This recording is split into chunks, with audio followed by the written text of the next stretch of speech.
Hello, and welcome to the Doctors of Running podcast, where we, a group of doctors of physical therapy, discuss the art and the science of the stuff that we're putting on our feet. I'm Andrea Myers, and today I've got Megan Flynn with me, and we're here to talk about post-marathon recovery and base training. How are you doing, Megan? I'm good. Thank you. How about you, Andrea? I'm good. This episode was actually inspired by one of my PT friends who ran the Hartford Marathon in October, and she said it would be great if we did an episode on this topic, and I agreed. So here we are. Here's your episode, Laura Summers. Thanks for the idea. So let's start with our subjective question. So our subjective for this week is, how do you recover from a season of training and racing? What are the things that you really focus on doing that are important to help you recover, not only physically, but mentally? So Megan, you want to answer that question just briefly? I mean, we're basically answering it the whole episode, so. That's true. I guess, so I think the number one thing after a full season of training, racing, is to give yourself a break from running, biking, whatever you're training for. I usually tell my athletes to take like 10 days to 2 weeks and don't even think about running if you don't want to. Like, just wake up, do what you need to do, anything like on your to-do list that you usually push off because of training or anything. And then after that, kind of reflect on how the season went, any positives, any takeaways, anything you would change going forward. But I do think it's important mentally and physically to just give yourself a complete break. Definitely. Yeah. Like this week I'm in like a recovery phase right now, and I've just been enjoying sleeping in a little bit later and not like rushing to get out the door to do my run. And, weekend now I'm like antsy to get back to running, but that's what you want to get to. Like, you want to get that fire back. Whereas, a couple months ago it was like, oh, I'm setting my alarm for 5 a.m. again. I wish I could sleep in. So it's good to have both that physical and mental break for sure. Yeah, that sleeping in is the best. It is. Not having to set your alarm in the 5s or 4s or. Yes. I know that you do some really early workouts, so I'm sure it's nice to take a break from that. There were a few days that so as the workouts for my previous marathon got longer and longer, my alarm got earlier and earlier. And it got to the point I was like, you know what? I just need to block off the first hour of my day because we're getting into like some ridiculous times of wake up. Right. And it's nice that you have the ability to do that, like to flex your schedule so that your training isn't, you're not out there running at 3:30 in the morning. What was the earliest you got out for a run this training block? 3:30. Oh, no way. And then I was like dead the rest of the day. I was like, this is ridiculous. Yeah, that's not good. So from then on out, I blocked the days I had workouts. I blocked until like 9 o'clock, 10 o'clock some days. Make sure you have time to like do the workout, shower, eat a good meal. Because I noticed I was like grabbing like a quick protein shake and like a bar. I was like, this is not good. No, definitely not. Definitely not good. Yeah. But yeah, I would say for me, the key is taking that time off, like just not stressing about doing anything. And it also gives you time to focus on the things that maybe you neglected while you were in the middle of marathon training. Like, I'm starting to, organize my house and getting stuff ready to like donate to the Salvation Army, stuff that, I just didn't have the energy for when I was, in the thick of marathon training. I definitely make sure that I'm eating enough, going to bed early, all the little things that you do while you're training, you've still got to do while you're recovering, because it's actually the recovery period where you actually reap the benefits of all the training you did. And we'll get more into that later. That's funny you said that. I actually just started going through stuff this morning to donate as well. So I was like, this place is a disaster. I need to organize. But yeah, that's also completely true with like what you do in that recovery time, like in the 10 days, 2 weeks, whatever you take off in between training blocks. Like, that's what helps build that consistency, like still taking care of your body, not being like, oh, I'm not running. I don't need to sleep. I don't need to do all this stuff. Like, still taking care of yourself, because that will pay off in the next training cycle. Absolutely. So let's get into the first part of our episode today, which is what to do post-marathon. And post-marathon recovery really starts the second you cross the finish line. And you really want to do exactly what you would do at the end of a long run. So you want to get that recovery drink with a lot of protein, some carbs in within 30 minutes of finishing. What I do is I just put a packet of recovery drink mix in like the checked bag that I left at bag check, because you never know what the post-race food is going to be at a race. They don't always have like a good like protein-rich food to take, and you don't always feel like eating that either. What do you do for after the race, Megan? I do something similar. I'll usually give like either a family member or leave something in the bag, just like a protein recovery drink, just so I have something right after, or a protein bar of some sort. So I know, like, at least for me, right when I finish, I'm not usually hungry. So that makes it even harder to get something down. Mm-hmm. But I'll usually grab whatever they're handing out at the end, just so I have that option. Because as you know, like when that hunger hits, you're starving. Yes. But I do try to get at least something like high in protein, high carbs down, even electrolytes too. Because even if you're excellent at taking gels, taking any salt, getting any of the drinks along the course, even with all that, your body's probably very depleted on the electrolyte front. And that's what your muscles are going to need to get like fluid in, get water in for recovery. But yeah, I'll usually at least try to grab whatever they're handing out. Yeah, it'll be, even if you don't eat it right then, it will be good for later when you are starving. Yeah. And you know, maybe we should define what is high protein. The recommendation is at least 20 grams of protein. I think kind of the ceiling for that is 40 grams. Beyond that, it's hard for your body to, one, digest all of that at once, or two, absorb all of that at once. And most protein recovery mixes do have around 20. There are some that are lower, so you just want to check the label before you buy something, but aim for around that 20 gram mark. Yeah, and some of the protein drinks or the protein powders have a pretty decent amount of carbs in there too. Mm-hmm. So in one drink, you just drink it, just get it down, and you kind of like cover both of those. Absolutely, yeah. Because for me, like even after big workouts, I'm not hungry. Just like you said, you're not hungry after the marathon, but you need to get something in. But you probably are thirsty. So it's easy just to chug that recovery drink. Now you've gotten, 8 to 16 ounces of fluid in, plus maybe 250 to 300 calories, which then buys you time to actually like start feeling hungry to want to eat real food in the next hour or two. Yeah, and honestly, by the time you make it somewhere that you're going to get food, it's probably been like an hour and a half. Just, I mean, not moving too quickly after a marathon. 1 mile per hour. Yeah. After our last race, or my last race, it took us an hour and a half to get back to the hotel, just from like the time where you meet up with family, get your bag, like do whatever, you switch your shoes, and then finally walk back to the hotel. And then by that point I was starving. I was like, this is perfect timing. We'll go, the hotel had food there. So I was like, this is perfect. But yeah, getting something in before and making sure you have a plan for that in that interim, because if you get nothing in you in like an hour and a half, you're going to be feeling so much worse the next day. Right. And there is also that, some people call it the glycogen window, where your body has a greater ability to absorb carbohydrates within the first 30 to 45 minutes after finishing exercise. So if you wait too long, yes, your body will absorb that, but it has a lower capacity to absorb carbohydrates. So getting that combination of carbs and protein in that first 30 to 45 minutes is really key to set you up for proper recovery after your race. So then after you take your recovery drink, get back to the hotel, the next goal is to find some real food, right?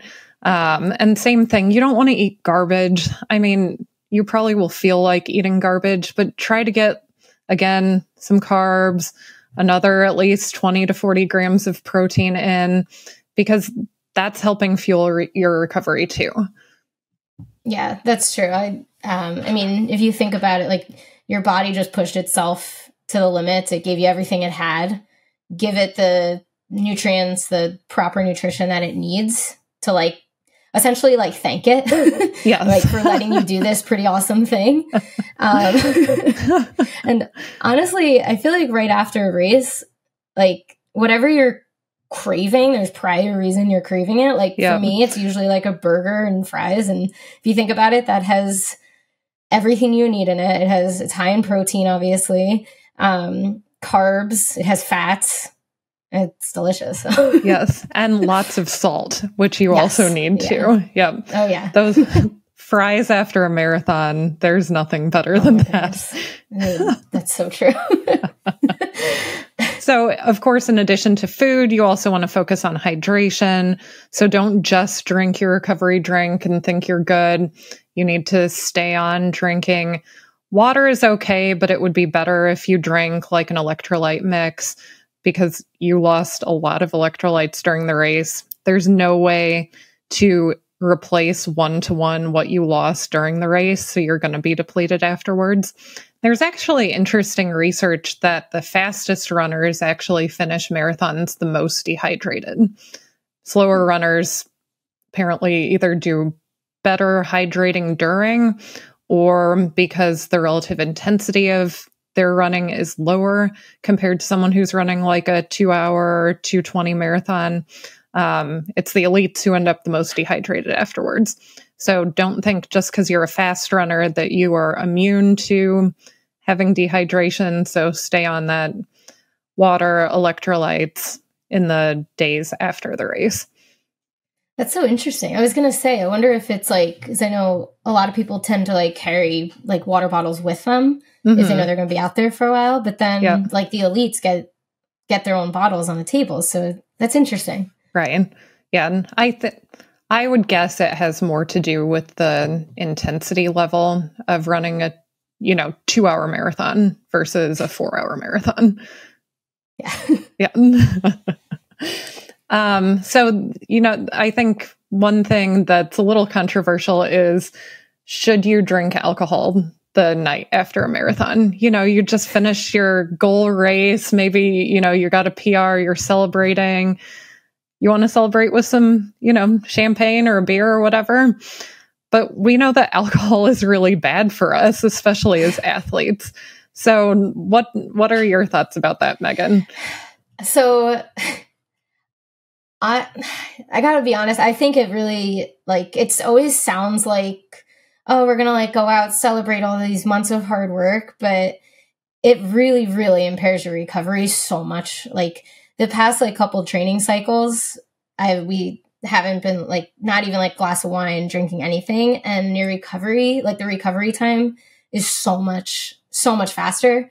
Like even after if you have like a couple drinks after the marathon, I mean, just think like I said before, like you're essentially giving your body what it needs to recover from giving you its all.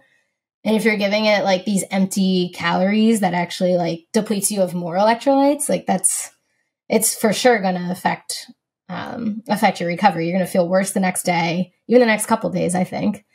So, oh, definitely. Yeah. I mean, we've definitely done like marathons in the past where like the whole team goes and gets like a celebratory drink, champagne, something. But the last like couple races I did, we didn't do that. And my recovery has been so much faster. That's very interesting. And it makes sense. Could be different factors, but yeah. I was reading an interesting article that Stacy Sims wrote about this topic. And of course, alcohol increases systemic inflammation, but it also reduces your ability to convert carbohydrates into glycogen stores. So you're actually further impeding your ability to recover after a big race or even after a big workout. But one thing she wrote that I found really interesting was that if you consume alcohol with protein, you do not get as much of an effect on your ability to replenish your glycogen stores.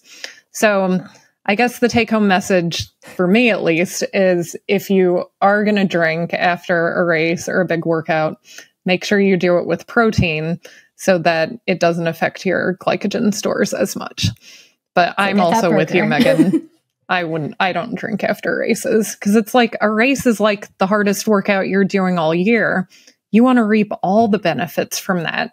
You don't want to blunt your building back up response because you had to have that glass or two of wine.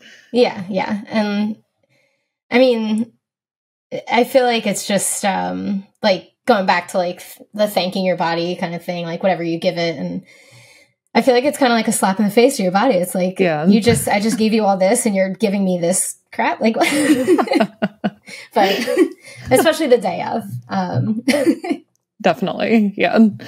So, after you have your dinner, of course, make sure that you get some sleep. You might be really tired. You might be super amped up because you had a really great race or you had a bad race, so you can't fall asleep because you're thinking about it. But just, try to sleep. Hopefully you don't have to get up too early the next day. So then the day after your marathon, what do you focus on, Megan? What do you tell your athletes to focus on? I usually tell my athletes to focus on, at some point, get like a walk-in, move a little bit. Like you don't have to bike, obviously don't run, but just move and stretch, foam roll, do what you can to try to loosen up the body, kind of break up any tightnesses, sorenesses. Continue to focus on eating a lot, good hydration. And then I'll even tell my athletes to, like, usually I like to journal, or I'll have my athletes journal, but reflect on the race while it's still fresh in your mind. Because a week, 2 weeks, a month down the line, your view on the race is going to be totally different. Like, I mean, I know I've been in this position, probably every runner has. Like, you look back on a marathon a month later, you're like, oh yeah, that was easy. Like, I definitely could have pushed myself more, but in the moment, you're feeling like you're pushing yourself to your limit. So trying to write all of those feelings down so you can look back, and it helps to reflect in going forward into the next training cycle. Absolutely. Yeah. I do the same thing, like same day or next day, just write down all the things I thought I did well, all the things I thought I could improve on for next time. And then like when I go back and read that, a few months later, it's like, wow, this is like the most honest, like self-evaluation I do. And it's because it's so fresh in your mind. But yeah, it's amazing. Like even a couple days later, how you think about how your race went definitely changes, and you forget all of the parts that were really hard. And you think, oh yeah, next time I could definitely, run 10 seconds a mile faster, even though like, if you had asked yourself that question when you crossed the finish line, it would be like, absolutely not. That's what I got today. Yeah. It's so true though. and I like, definitely, go ahead. It's like writing down those like raw feelings, like before you have a chance to like filter them. Right. I think is like looking back in the next training cycle and being like, oh yeah, I thought this during the race, like let's work on, even if it was something like mental, like let's work on like my mental strength at this point in a workout, or let's focus like, I know I felt like this during a race, like in the next race, my goal is going to be to not let these like negative thoughts come in, or to fight them, or to work on like combating like negativity or something. Right. And sometimes like, I know this happens to me, and I'm sure it happens to a lot of people, but the things that you worry about leading up to a race end up not being the things that you should have been worrying about. And then during the race, it's like, oh crap, I should have practiced, drinking out of a cup better, or I should have practiced taking the tangents better.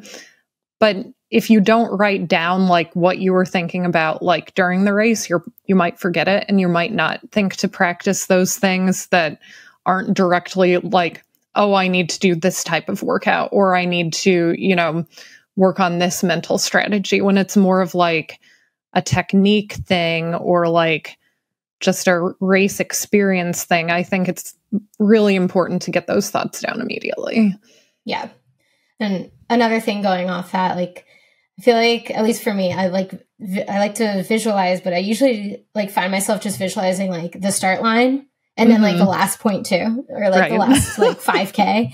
Yes. But like all of those, like the middle part, that's where you want to be focusing on, because that's where it's going to be like, that's where it's going to get challenging, because you have 40K in the middle there that you need to work on. It's going to be hard throughout that. But making sure, like, even if a lot of the races have like course previews, so like what I'm going to try to do for my next one is go through the course preview, write down, or like kind of think about how I anticipate feeling at that point. Like, okay, 10K in, like, yeah, you're going to feel a little burned, but you should feel pretty strong still. And like kind of go through like each like checkpoint and be like, okay, it's all right to feel like this. Or, I don't know. I'm hoping it prepares a little bit more. Yeah, definitely. Yeah. Like going in with a realistic expectation of how you're going to feel, as opposed to like, oh, I'm going to feel great because I'm going to be, recovered from the taper and, it'll be hard the last few miles. No, it's like progressively gets harder the whole race. And like, you really have to like mentally prepare for like, it is kind of like being slowly boiled. Like that's how I feel in marathon. It's like, that's a really good way to put it. It creeps up on you. Yeah. Like playing mind games, like you're okay. I was talking to this, I think she's like a sports psychologist, but she was talking about some techniques, that like, my favorite one, that, like just to help when it gets, challenging in the race, my favorite one, she was like, actually talk to like the muscles or any like, warning signs from your body. Like if your quads start burning, be like, okay, quads, thanks. I know like I'm pushing you to the limit, but we're good. And like, or if you're breathing heavy, like thanks lungs for the warning. Like I know we're working hard, but we're going to keep going. And just like, kind of like, I think she called it like name it to tame it. Like, okay, yeah, you're hurting. I get it. That's like our natural, response when things are starting to get difficult. Like you want to shut down, just like accept it. Be like, okay, we're going to keep going. I love that. That's great advice. Yeah. After she said that, I was like, I started using that in workouts. I was like, oh, okay, it's kind of helpful. I guess the mind is a pretty powerful thing. So absolutely. Anything else for day after race, that we haven't talked about already? I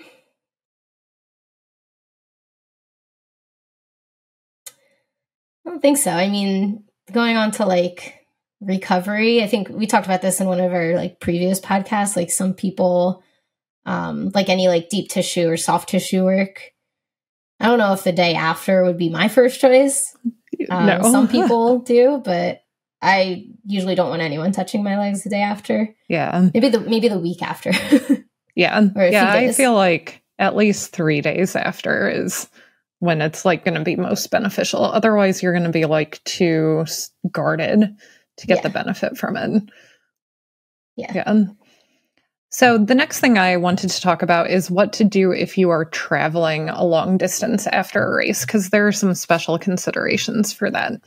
Because anyone who's finished a marathon is actually technically at increased risk of a blood clot just because of the systemic inflammation that's been produced, dehydration, pooling of blood in your legs. But if you compound that with either being in a car, on a plane, train, whatever, for more than like 3 or 4 hours, then the risk definitely goes up. So the main things to focus on, one, I would highly recommend wearing compression socks. I would wear the ones that are at least knee high. You could get the thigh high ones if you want. I haven't tried the full length compression tights. Have you tried those? No. They I just stick with the socks. Yeah. The tights, I cannot imagine that those would be what I would want to wear on like a long haul flight. No. You want to be comfortable. Yeah. Give me the socks and some sweats. We're good. Yes. So definitely compression socks. Whether you're on a plane, on a train, you want to get up and walk around as much as you can, because movement, particularly getting your calf muscles to contract, increases circulation to your lower legs. If you're driving, obviously you can't get up and walk around, but you can move your legs, you can pump your ankles up and down, you can do some little marches, just anything to move your legs will be helpful. And then, of course, try to stop every hour or two at a rest stop and just get up and walk around. The other thing to consider is there are some other factors that can put people at increased risk of getting blood clots. And one of the big ones is being on hormonal birth control. So if you are on hormonal birth control, you might just want to be extra cautious about these factors after a marathon. And maybe if you can, don't get on a 12-hour flight the same day or the day after a race. See if you can stay an extra day, move around, rehydrate before you get on that long flight. Megan, I know you've done a couple marathons that you've had to fly for. So what are your secrets or strategies for travel? So definitely the compression socks. I think that makes a huge difference. Even like after the race, so the last 2 years I did CIM. So that's a long flight back. The first year we stayed for a few days, went to San Francisco. So I was able to kind of get that initial soreness out of the way. But last year we flew home. We took the red eye that night. And that was probably one of the more difficult parts of the whole marathon experience there. But I did make sure so yes, the compression socks, but I also paid a little extra just to have an aisle seat. I know some people pay extra to get first class. I didn't do that. Maybe in the future, but the aisle seat I did because that gives me an opportunity for one to get up and walk around, up and down the aisle. While everyone was sleeping, I was up moving. And each time I got up, it was I don't know, if I stayed sitting for a little too long, I knew. So I was okay, I need to get up and move around. I can't sleep this whole flight. And it also gives you the opportunity, you're drinking a lot of fluids. So to get up, go to the bathroom and whatever. But, and that's another thing with flights. Usually I feel a lot more dehydrated from flying. I think it's because the change in pressure and I know there's some science behind it. But making sure you have the refillable water bottles. So when you get through security that you can fill them up and you're not waiting on the flight attendants to bring you water in a little cup. You have 2 to 3 bottles with you. I think that's also very important. Make sure you have snacks as well. We'll usually pack a whole box of protein bars with us and just stash them in different compartments of our carry-ons. So if you do get hungry, which is going to happen, if you're traveling the day or two after, you have something that has some nutritional value to eat instead of the pretzels or chocolate that they give you on on the planes. They're delicious, but you need some quality. Yes. And you might want 10 bags of the pretzels, which they may not be willing to give to you. Yeah. There's 6 pretzels in each and they're right. Minis. That's not going to cut it. I need an entire family size bag, And peanut butter. We'll usually travel with our own peanut butter, bring the little, we bring an entire container for that's up packed in the suitcase, but we also will get the little Justin's 1 serving size that's allowed with you on the plane. Mm-hmm. So we'll have that too. That's genius. I'm writing all of this down, Megan, because I'm doing the Osaka Marathon in February, so I'm going to have a very long flight back. Fortunately, it will be 2 days after the marathon, but still. So, how long's that flight? I think the way back, it's 12 hours. Do you have any layovers? One, but that's before the 12-hour flight. Oh. Yeah. So yes, get up, walk around. Send any tips my way. That might be one. Maybe the first class is worth it. I don't know. I am actually considering upgrading. Yeah. Especially the way home. Yeah, for sure. So let's move on to what to do in the weeks after the race.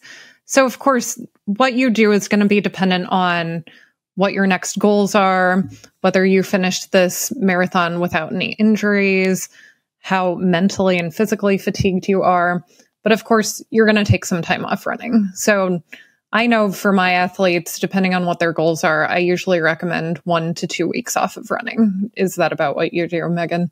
Yeah. I usually tell them like at least 10 days up to 2 weeks. If you need longer, that's okay too. But yeah, at least a week. Yeah. And the whole point of doing that is, one, you've just spent months training your body to peak, and you have to recover from all of that before you can start building back up for the next one. You can't just carry on indefinitely without seeing a drop in performance. There was actually a really interesting article in the Journal of Sport Rehabilitation in 2019. They looked at runners' gait biomechanics in the days after completing a marathon. I think there were 17 subjects in this study. So they assessed them before the marathon, so they had a baseline. And then they looked at changes in their center of mass at day 2 post-race and day 7. And they found some pretty significant changes in their center of mass mechanics on day 2 that they felt may result in greater injury risk. And they found that these changes had improved by day 7. So I think that, and I mean, we all know that, right? Like if you tried to go for a run like the day after a marathon, your running would not feel or look as smooth as perhaps it did before your marathon. But it's interesting to see that quantified. So I think that just lends even greater credence to the importance of taking time off. And I think the other thing is, and like we talked about earlier, it's not just physical, it's about letting your mind recover. Like as your like marathon training fatigue builds, like we're going out for runs where we're tired, but we're doing the next one anyway. And that's good. That's actually what you want, because that helps you deal with the high level of fatigue that you're going to have during the race. But you need to get your body and mind to reset so that you go out for a run and like you feel awesome. And like your mind's like, yes, I want to run. Like I've missed this. Because I know that when I'm marathon training, sometimes I go out for a run and I'm like, is this done yet? And, you know, so you often feel better as you get into it, but it can be kind of dragging to like start your runs that way. So It's good to get that mental reset too. Yeah. Like during that like week to 2 weeks off, like let yourself miss it a little bit. Yeah. So then when you come back, like you have that refreshed feeling. You're not like, I don't want to say like you don't get to that point of burnout, but you give yourself a break so you avoid any risks of that, like risk of like it boiling over into the next training cycle. That like you don't want to start a training cycle and be like, oh God, I have this like hour easy run. I don't want to do it. So if you don't want to do it, it's going to show in your training too. Right. But definitely in the middle of marathon training, there are some mornings, like those early mornings when your alarm goes off. And it's just like, wow, I really wish I could just sleep instead. Yeah. Man, and then you get up. And you have this like internal debate with yourself. Like, yeah, like sleep's important. You should really let yourself sleep. But if you don't do this workout, you're not going to get to do it today. So it's one or the other. And and certainly for me, like when you give yourself that refresh, you actually feel more motivated when your alarm goes off at 4 or 5. Like I'm getting up because I want to do, like this is my next goal and I'm working towards that. If you always feel like, oh, why am I getting, like I'm too tired, I don't want to do this, then it's okay for that to happen some of the time. But if that's how you feel all of the time, it might be a sign that you either need to take a little bit of a break or you need to rework your schedule so that you don't, like running isn't a drag. Yeah. Yeah, I know one thing I tell myself, like when that alarm goes off, it's like, you have never regretted waking up and getting your work done early. Right. So let's go. Yeah. And like also, so this past training cycle was my first one in like a year. So if I ever had that like quick thought of like, oh God, I want to sleep. And be like, well, there was a time that you would have given anything to just like get up and go for a run. So then like those like few things, that kind of work to get me out of bed. Plus, like for me, the morning hours, like that, like 4 to 6 a.m. is like my favorite because there's nobody out really until like the end of the run. But like you could run in the middle of a street by me and nobody's gonna care. That's great. It's just quiet. Yeah, and it's so peaceful when you're like the only one outside, and like you kind of feel like you're like a little bit of the crazy person outside getting their workout in that early. Yeah, just us and the deer and fox and whatever. That's right. So besides taking time off running, it is good to still move a little. Like, I mean, none of us have time to just like lay on the couch for a week, but you still want to do like some short walks. For me, short, like super easy bike rides are helpful. I've started those as early as like 3 days post-marathon because, you know, I'm riding with a heart rate of like 90. You know, this isn't exercise that's actually like impacting my fitness at all. It's basically just moving my legs. And it's amazing what those like super easy short rides do for how my muscles feel. So I think what you do for light movement in the week or two after a marathon really depends what your body's accustomed to. You wouldn't want to like start riding a bike if you hadn't been doing that before. And similarly, like going for short, easy walks doesn't mean go hiking up a mountain 3 days after a marathon. Like it needs to be easy. It's just moving. It's not exercise. Yeah. Yeah, I completely agree with that. And I think it also helps, like, I mean, as runners, you have a routine that's based around running. So like fill that time with a different kind of movement. Like even if that means going to a gym that you belong to, do some sort of like little strength work, nothing crazy, but something just to like give your body some sort of like a stimulus, just because it's good for you. Yeah. I think is important too. Definitely. I'm glad you brought up strength work. I personally don't like, I hold off on any leg strength work for at least 2 weeks after a marathon, just because your leg muscles are still building back up. So it doesn't really make sense to do something that, you know, creates micro tears in the goal of getting stronger. Like let your body recover from the marathon before adding in like that type of stimulus. But I think doing like core work, upper body work, even doing like balance or proprioceptive work, you know, like simple stuff on your Mobo board or on your Bosu, that's all good. But like nothing that creates soreness in your legs, because you really are still recovering from the marathon, even 2 or 3 weeks out. The other things that I recommend to people, you know, we already talked about massage, but if you had any aches and pains during your training block or something was hurting during your marathon, go see a physical therapist. Or if it's something more serious, go see a doctor first and then, you know, get it addressed. Like, don't hope that it will just magically be gone when you start training again.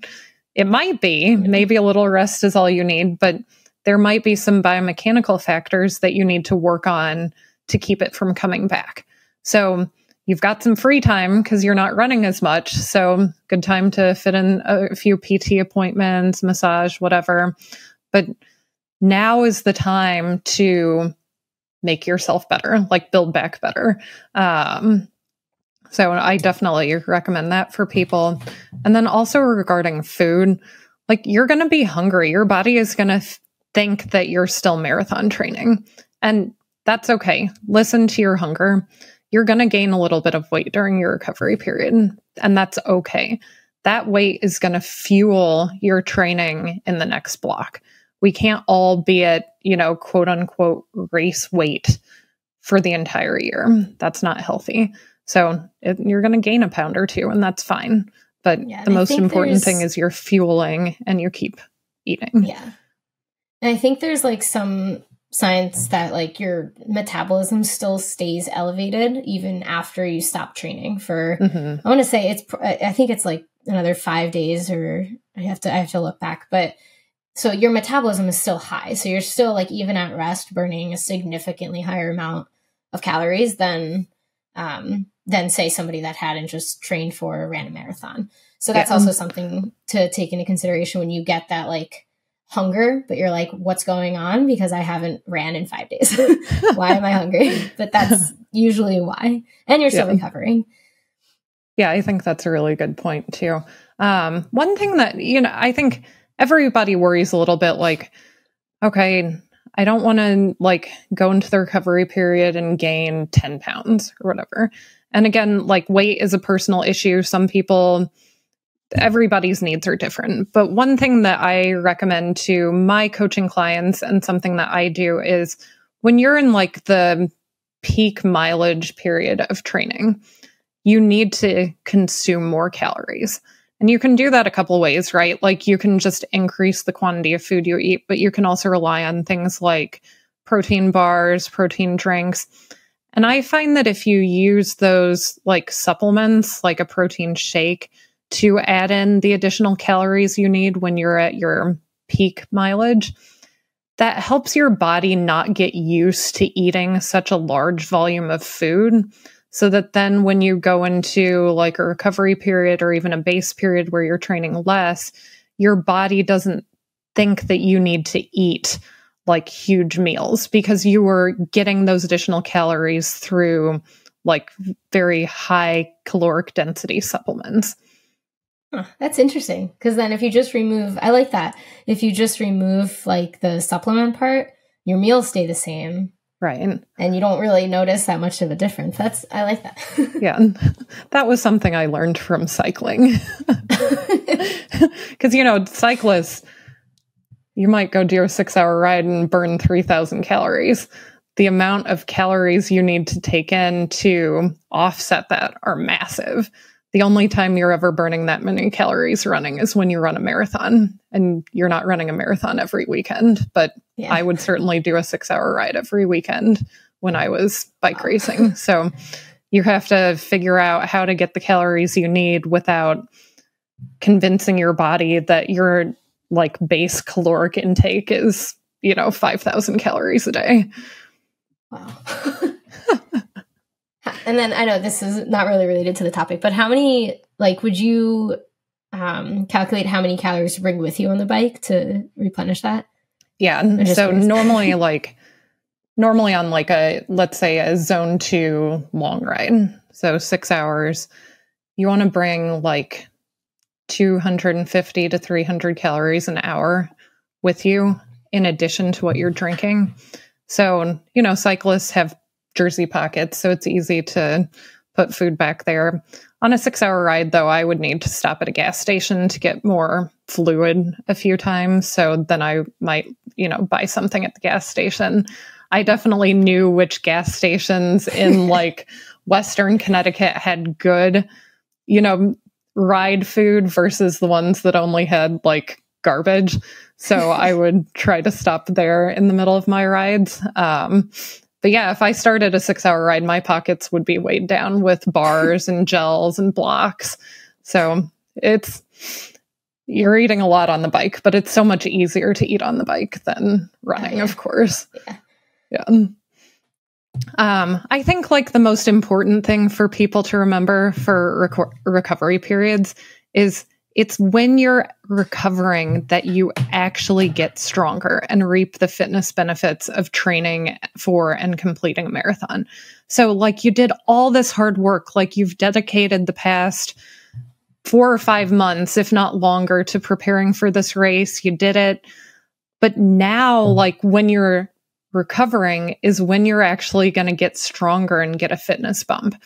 So if you mess up your recovery period, you actually potentially could be blunting the fitness gain from all of your hard work. Yeah, that's true. And I think that also goes for like recovery days within the marathon training block or within any training block. Like just because you're not running that day doesn't mean you should eat horrible, like all this junk food. You shouldn't like use that as the night that you stay up late to get work done. Like that's what your body needs to recover and be ready for the next training. I don't want to say block, but the next period that you go until you have your next recovery day or recovery week or what have you. But keep that in mind because you know you're going to have another training block. So make sure you're giving your body the time to refuel, recover, relax a little bit before you get into the next block. Yeah, definitely. I think that's one of the most common mistakes that I see people make is on their easy days. Yeah, maybe they're not running, but they like decide to, you know, paint their house or like go out partying or just do something that is the opposite of recovery. So, yeah. And, you know, sometimes life gets in the way. Like most of us are not professional runners. We have obligations and sometimes our recovery days are the days we get other stuff done. But just, you know, whatever you have under your control, try to keep your easy days easy, not just regarding running, but regarding like all of your physical activity. Before we move on to base training, Megan, is there anything else you think we should talk about regarding like the initial post-marathon recovery period? I think we kind of touched on pretty much everything that I focused on. I'll usually in that time start like writing up like a strength program like use the extra time that you have now before you start running again to perfect the things that you're not going to have time potentially to focus on or give the energy needed. So I'll usually write up my new strength program because I know for me, if I don't, and it's so like, I don't know, but if I don't have this written down, the chances of it getting done are significantly lower. Yes. So I'll usually come up with my whole like strength plan in that time as well. Yeah. Yeah. It's so much easier to plan when your brain isn't being influenced by like the fatigue of being in the middle of a training block. Mm-hmm. Yeah. So let's talk about base training. So base training can mean a lot of different things. So what we're really talking about here is base training after a marathon. So, you know, let's say you've taken 1 to 2 weeks off of running. You're ready to get back to running. So how do you do it? So you might start out with maybe like 15 to 20 minutes of easy running and add 5 minutes each day, all at easy pace until you get to around 60 minutes. Again, this all depends on your next training goal, but that's kind of like a rough guide of what I use with my athletes. What do you use, Megan? So I do something pretty similar. Like those first couple runs, I call them like the check-in, like make sure, because you could finish a race and kind of forget like things that were bothering you during the race or in the training cycle. But if you're feeling okay after a marathon, I call those first couple runs that check-in. Like make sure everything actually does feel good, that you're not kind of ignoring or haven't noticed any nagging injuries or any sorenesses that are still lingering. And if there are any sorenesses or aches, to address them. And to maybe even take a little more time off, go see a PT, doctor, whatever is necessary. But yeah, I like to refer to those first couple runs as like the check-in with the body. Yes. And then like what you said, like build up the easy runs up to, I even say like 45 to 60 minutes of just like feeling good, feel comfortable. And then I'll usually have people wait at least like 2 weeks to even like start doing strides and not even think about a workout for those first couple weeks. Like just get back into a routine, get your body used to training again. There's going to be the initial like regular sorenesses after you take a little time off. But yeah, then first workout, I would say like probably 3 weeks. Yeah, I would agree. And like the first workout being like either just strides or like short tempo, nothing getting remotely close to what you were doing in the month or two before the marathon.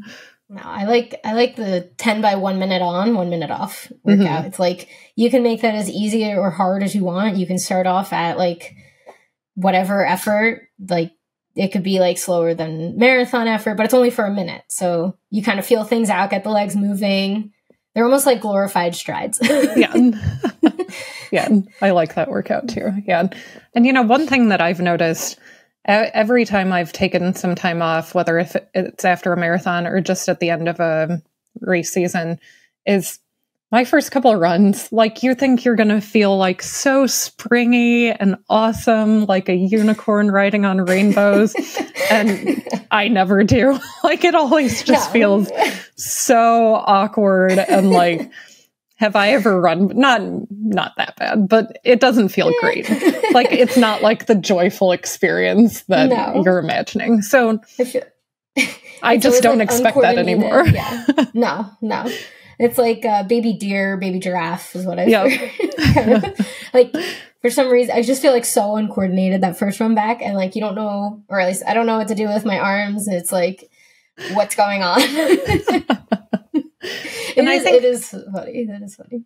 Part of that is the change that occurs in muscle tension when you take time off, or even when like you decrease the intensity of your training.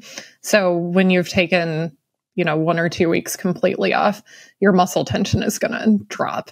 And that's what leads to that like baby deer feeling for sure. So other things that I really focus on with myself and my athletes is like, you're going to be really tempted to run faster than easy pace, or you're going to be tempted to run longer than what's prescribed. Because either you feel like a sloth because you took 2 weeks off, or you had a bad race and you want to prove that like the next one's going to be better. Ruining the beginning of your base period is going to affect the entire training block because it starts you off with too much fatigue. So if you have a coach, listen to what your coach tells you. If you don't have a coach, you shouldn't be running really fast the first couple weeks after your off season. And you shouldn't be doing any real workouts for the first couple weeks. And as you like start to add in workouts, it needs to be gradual. So you can never rush progress. Like people love to talk about like hacking your way to, a marathon PR. That doesn't work. It's just about being patient and consistency. So stick to the plan and you will see dividends from that. Yeah. And even like what you said, like after a bad race and starting back up again and like trying to prove something that you're better than that previous outcome, like that's just, it's so counterproductive to the point that you're actually setting yourself up for even worse of a race. Like you're setting yourself up for injury, for not recovering, for not letting those quality days be high quality. It's actually worse. And you're only hurting yourself if you're pushing too hard at the start of a training block. Right. Yeah. The other things that I think the base period is good for is if you want to try a new pair of shoes, you've got a bunch of short, easy runs. So the stakes are really low there. If you want to test different gels or a different electrolyte drink, or if you want to try running with a hydration vest or, different fuel belt, this is the best time to try. You're not going to ruin a workout if you hate it. If you don't like the shoes, you're going to be back home pretty quickly. So now is the time to try new things. You don't want to be too radical in what you try, of course, because you still have to, like, if you're going to introduce a new pair of shoes, you need to introduce those slowly.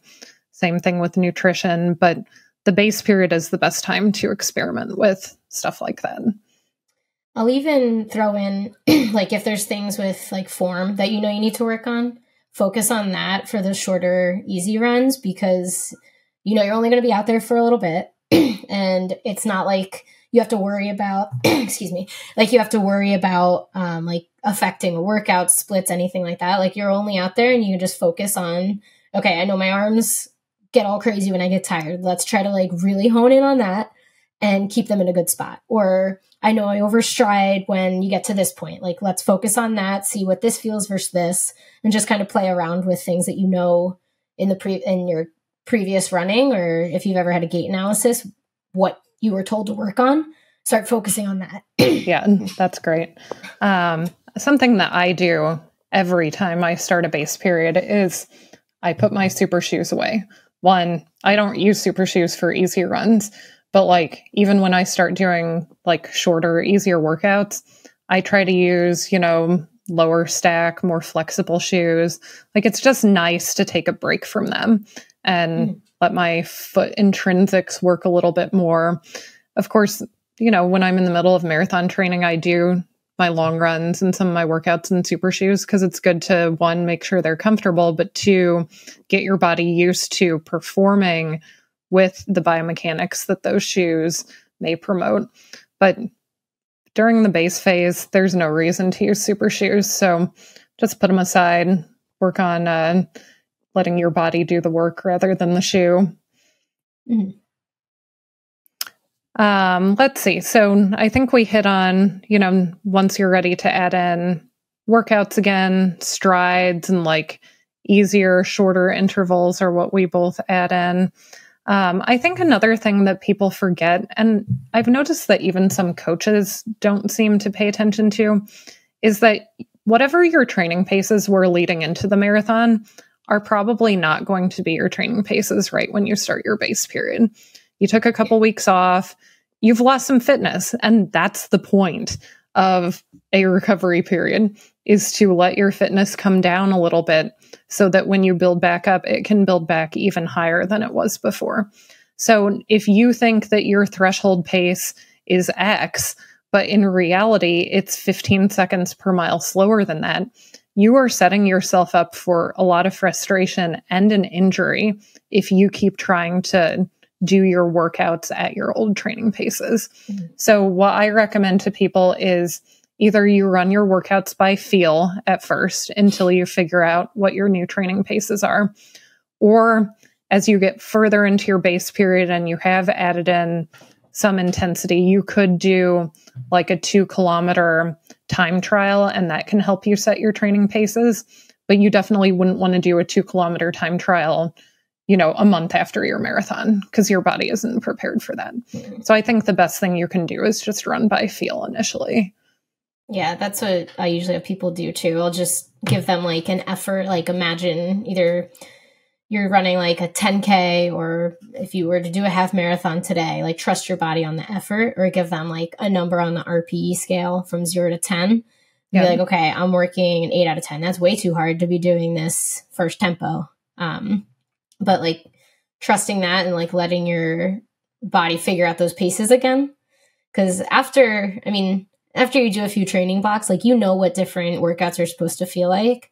So if you're honest with yourself and you're like trying to hit your previous, like what you were at the end of your training cycle, and you're trying to hit that pace, and you check in with yourself and you're like, I know this is feeling way harder than it should, and kind of like backing off. But I think that also comes and listen to your coach too, but like that kind of comes with experience and more training blocks under your belt. Like I think as you go, like how to listen to your body, like you can take a message if something is feeling a lot harder than it should. But yeah, I think like those first like few workouts, even like just use that RPE scale, trust your body, trust the effort, and like the paces will come back, the fitness will come back. Yeah, and don't look at your watch too much, because if slower numbers than you expect are going to freak you out, just don't look. Run by feel. Yeah, the fitness definitely will come back if you listen to your body and be patient. Now, as far as how long the base phase is going to last, it really depends on what your next racing goal is.